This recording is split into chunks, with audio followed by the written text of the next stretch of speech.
No other video game company has received this much attention and blowback for sexual misconduct, allegations, and discrimination as Activision Blizzard has over the past 5 months. And I think that is notable.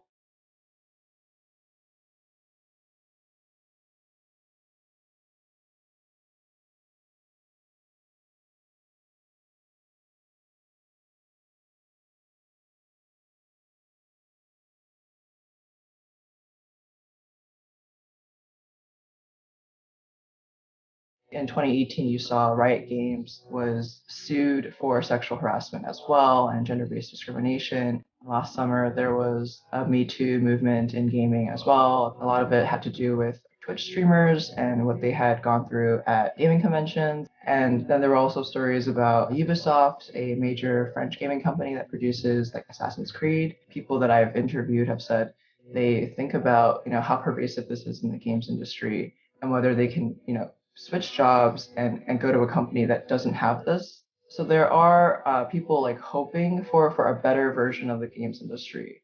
It's just a question of does that even exist? And the same thing goes with Riot Games after the lawsuit in 2018. The company culture within has also shifted to be one of more accountability and trying to take responsibility.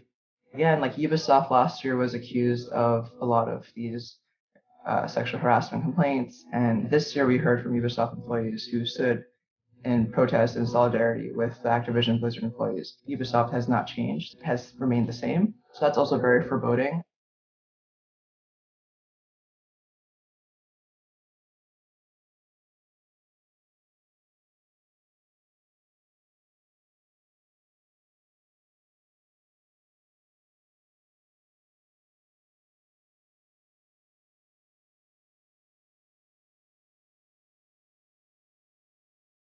We've actually had over 1,700 employees at Activision Blizzard sign their real names to a petition to call for the CEO to resign. These employees felt comfortable putting their real name because they thought there are so many of them that retaliation would be very hard for the company to pull off.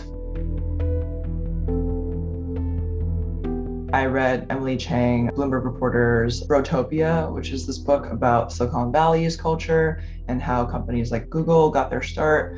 It's almost a similar story here in the games industry, where it's like two guys maybe in a basement starting a company, and then they want to expand it beyond. And then they're thinking, how do we scale this company to 1,000 employees, to 10,000 employees? And I'm going to hire people I know, and they're going to hire people they know. And maybe all these people are going to look similar, and it's all going to be this one demographic. It just becomes this kind of like pattern of hiring and of expanding these companies where it isn't, diversity is not prioritized, and they really care more about their bottom line. If you read the Wall Street Journal report about Bobby Kotick, it does say that he allegedly kept people in power even after there were sexual harassment allegations about them, just because this was like a studio lead who was able to generate money and create, successful games.